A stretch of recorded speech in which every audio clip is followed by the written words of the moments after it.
جنت میں جانے کے لیے مسلمان ہونا ضروری ہے یا مسلمان ہی جنت میں جا سکتے ہیں؟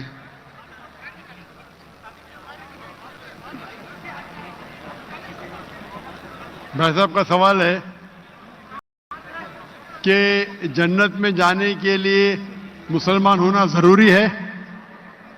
صرف مسلمان جنت میں جائیں گے؟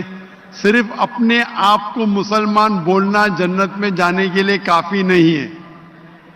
جس طریقے سے میں نے میرے تقریر میں کہا، جنت میں جانے کے لیے 4 چیز کی ضرورت ہے۔ سورہ العصر، سورہ نمبر 103، آیت نمبر 1، 2، 3۔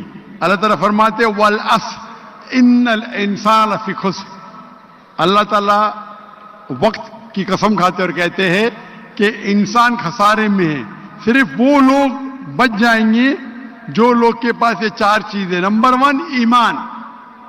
تو صرف مسلمان بولنا ضروری نہیں ہے اور مسلمان بولنا کافی نہیں ہے۔ آپ کے پاس نمبر 1 ہونا چاہیے ایمان۔ اگر آپ کے پاس ایمان ہے کہ اللہ ایک ہے اور اللہ کے آخری نبی محمد صلی اللہ علیہ وسلم ہیں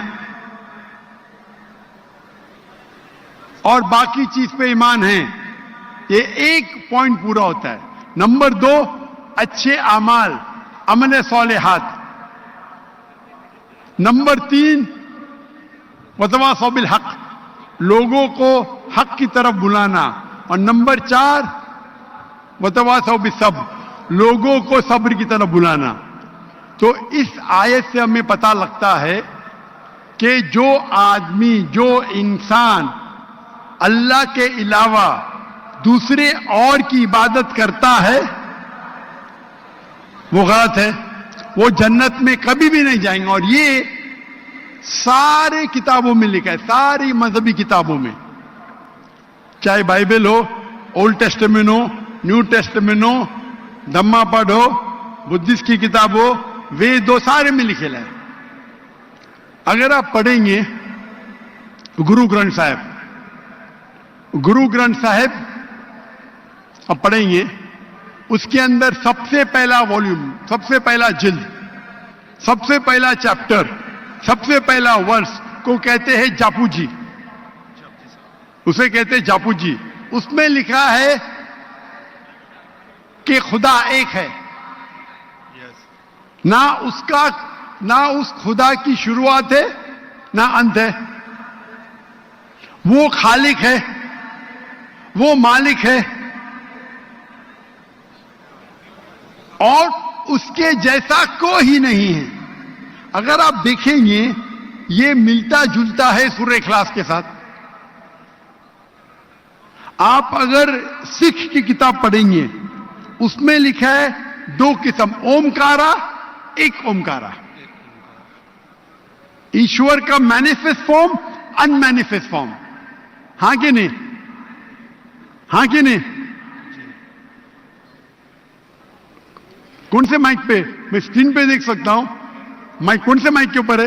ہلو، یہ آن کیجئے گا سکتے کون سے مائک کے اوپر؟ لیفٹ یا؟ ہلو، میں بھائی صاحب کو اسکرین پہ دیکھ سکتا ہوں مائک 1 پہ؟ جی لیفٹ کے اوپر، کیونکہ اندھیرا ہے تو مجھے دکھ رہا نہیں۔ اچھا، تو اگر آپ پڑھیں گے اور دیکھیں گے کہ خدا کے کئی نام ہیں، رائٹ، کہا جاتا ہے ستہ نامہ، ہولی نیم، پروردگار۔ جی، پروردگار بھی ایک نام ہے آپ کی کتاب میں، ہاں کہ نہیں؟ پروردگار، جی، ستہ نامہ، خالق، ملتا جلتا ہے، واحد گرو۔ آئے گرو۔ لیکن اگر آپ عمل کریں گے، اگر آپ شرک نہیں کریں گے، اللہ کے علاوہ کسی اور کی عبادت نہیں کریں گے، اگر آپ کی کتاب میں اکثر یہ بات ہوتا ہے کہ جو اپنی مذہبی کتاب میں لکھا ہے اکثر لوگ اس پہ عمل نہیں کرتے، اور یہ بات مسلمانوں پہ بھی ہے۔ مسلمانوں کی کتاب میں لکھا ہے شرک مت کرو، پھر بھی ہم دیکھیں گے کچھ مسلمان شرک کرتے۔ تو اگر قرآن میں لکھا ہے شرک مت کرو اور آپ شرک کریں گے اور کہیں گے میں مسلمان ہوں تو جنت میں نہیں جائیں گے۔ آپ سمجھ رہے بھائی صاحب؟ تو اسی طریقے سے آپ اگر شرک نہیں کہیں گے، اللہ کے علاوہ کسی اور کی عبادت نہیں کریں گے، اور آخری پیغمبر رسول اللہ صلی اللہ علیہ وسلم محمد صلی اللہ علیہ وسلم میں مانیں گے، اچھے اعمال کریں گے، اور لوگ کو حق کی طرف بلائیں گے اور لوگ کو صبر کی طرف بلائیں گے، تو آپ بھی جنت جائیں گے.